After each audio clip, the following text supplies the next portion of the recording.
Thank you, Mr. Chairman. And I want to say to all of you at the Children's Congress, thank you very much for being here. You know, this is what democracy is about.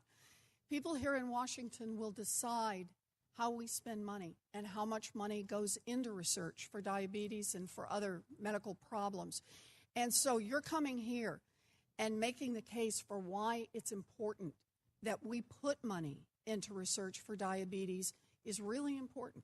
I'm really glad you're here. I think you make a real difference.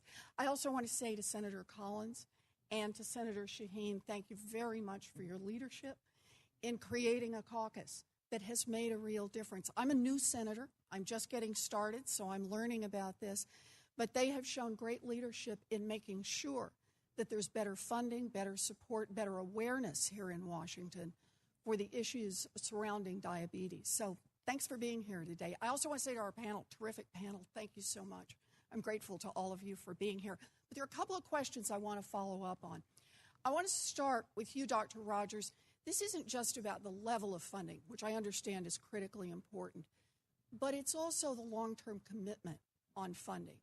And what I've observed is that NIH funding generally and diabetes funding has been getting shorter and shorter and shorter. That is, you can't be sure the money's coming until just before you get it, and it's for a short period of time.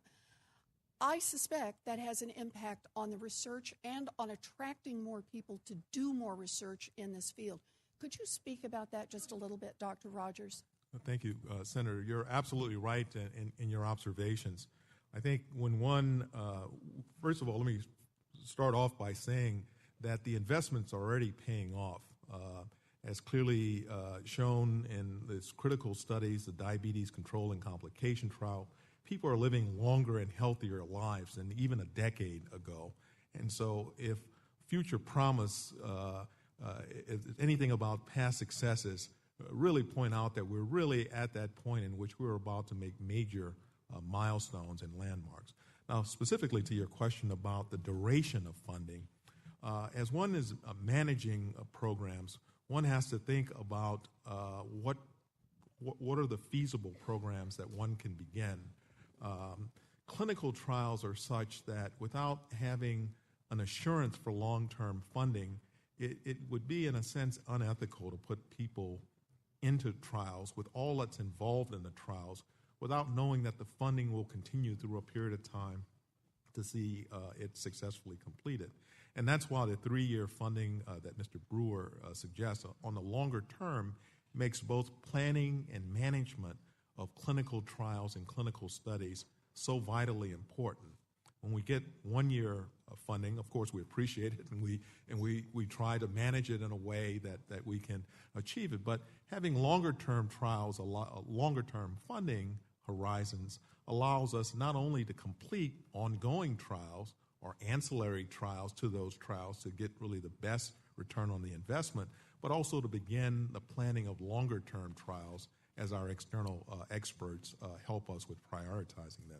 Good. Thank you. That's very helpful, Dr. Rodgers.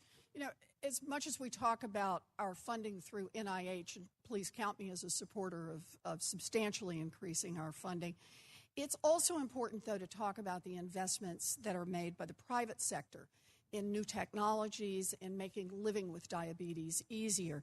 And I am very proud, of course, to be from Massachusetts, where we're not only making great progress on the research, the front-end part with NIH and other support, but also that we have a medical device, pharmacology, biotechnology that we're working on in Massachusetts to try to help people who are currently living with diabetes.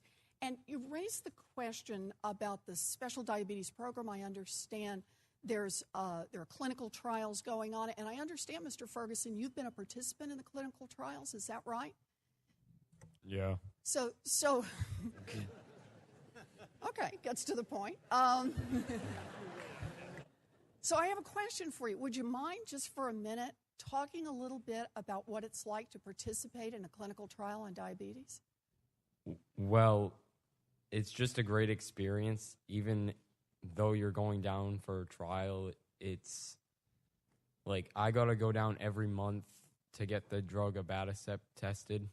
So I get an IV and then they'd put in water first to make sure it was hydrated. and then they would start putting abatacept in, and I got to go down to Boston every time with my father, and it's really cool. You get to see really smart people, like minds like no others, and yeah. All right. Thanks, Quinn. But, you're out there making a difference, and you're making a difference for everybody who's got diabetes now and people who develop it in the future. But the question then that I want to ask Dr. Rodgers and Mr. Brewer is if you can just speak briefly to the issue about barriers that are in the way of getting people into clinical trials. Mr. Brewer, would you like to start? Well, there are barriers in the way of information, getting out to people about what clinical trials they are. We probably don't have enough clinical trial sites to be able to provide opportunities outside of concentrations like we have in Massachusetts of these kinds of resources. And frankly, we don't have enough things to test right now. And that's why we need the research funding, because the pipeline that is created by this research funding, the Special Diabetes Program, other NIH funding, and the funding that JDRF does, we're the feeder for those clinical trials. Dr. Rodgers, would you like to add anything to that? I would agree with that, and I would just emphasize that we, just because of the unawareness of the availability of participating in trial, we're trying to explore other avenues, such as using social media, for example, to have, instead of having doctors recommend patients, actually going directly to the patient communities. And we're working in conjunction with the JDRF to try to use social media to get patients to participate, perhaps who live in areas that are not heavily concentrated with researchers. Well, that's very valuable. I just want to say, it's so impressive to me when you meet young people who are managing diabetes. They're not letting diabetes manage them. They're managing it and taking responsibility, and then taking that extra step to join in part of how you find the cure, being part of the research and a clinical trial for it. Good for you, Quinn. So thank you all very much. Thank you, Mr. Chairman.